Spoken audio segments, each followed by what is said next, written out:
Sumainyo ang aking Panginoon. Patid ko ang inyong katuwaan sa naganap na araw ng ating pagtitipon.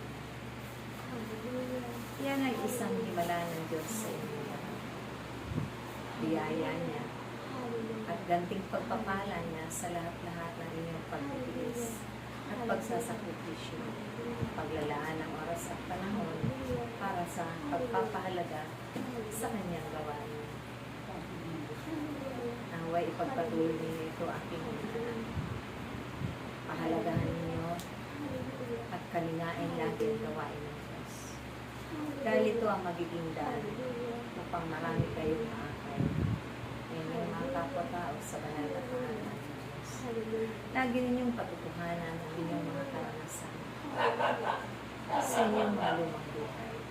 At ito ang magbibigay inspirasyon sa kanila upang patuloy na kumapit sa Diyos, manatili sa piling ng Diyos, at sila rin ay pamahalaan ng Diyos. Kaya huwag kayong titigil aking sa mga tupang malaon ng kinalalabigan ng Diyos. Sila'y inyong hanapin, at kapag nasumpungan niyo silang lahat, sila'y inyong ilapit sa kanya. Banal na Panginoon. Dahil ito ang panimula ng kanilang bagong buhay. Pupuspusin din sila ng kanyang kapangyarihan upang maparangalan ng Diyos lagi sa pamamagitan ng pagpapatutunan sa kanilang kakaibang karanasan na kailanman hindi nila ito malilimutan para sa kanilang buhay. Ako ang inyong halay ng Pituloy, nakatunghay sa inyo. Bago pa man maganap ang tiging ngayon ng Diyos, pinalalangin ko ang lahat na kayo'y magkaisa at walang susuway sa kanyang manamahalagang Pilipinas. Mabigkis kayo ng pag-ibig sa araw na yun.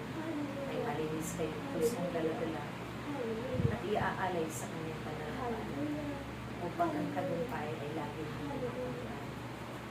Ako'y nagagalak, lubos-lubos aking mahal at nasisiyahan sa inyong mga pagsunod, sa inyong mga pananalig at pananampalataya na kailangan hindi kukupas ito. Kaya't magpatuloy lamang kayo, magsisinungan, magkaisa at mabigkis sa kanyang pagpili. Dahil ang pagpapahalaga ninyo sa bawat kapwa-tao sa pamamagitan ng paglilingkod ninyo sa kanila, na wala kayong pinipili o pinatangi, maging sino ay lubos-lubos na iniibig at ipinapadama ang pagmamahal ng Diyos. Naroroon ang inyong tunay na katapatan sa paglilingkod sa kanilang higit sa Diyos. Na hindi lamang ninyo ipinapakita sa inyong mga paggawa, kundi tunay ay ipinapadama ninyo sa pamamagitan ng inyong mga pusong tumitibok na puno ng pag-ibig ng Diyos. Naway, hindi ito nagtatapos sa mga paklase niyo.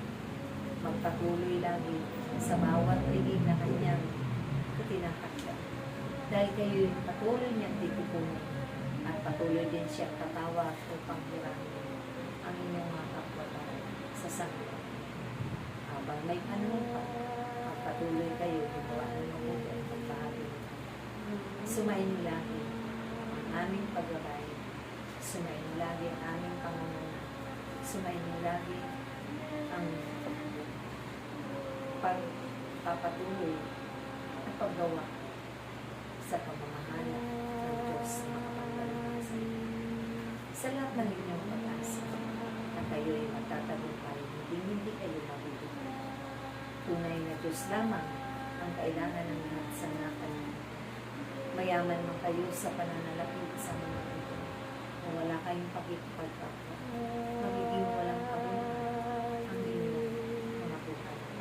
Subalit, pagkalooban ng Diyos ito ng kabuluhan kung kayo'y patuloy na sumusunod at nananalig buong sumasampalataya sa Kanya.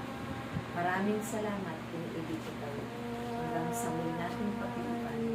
Naway hindi kayo manginginig. Huwag na huwag.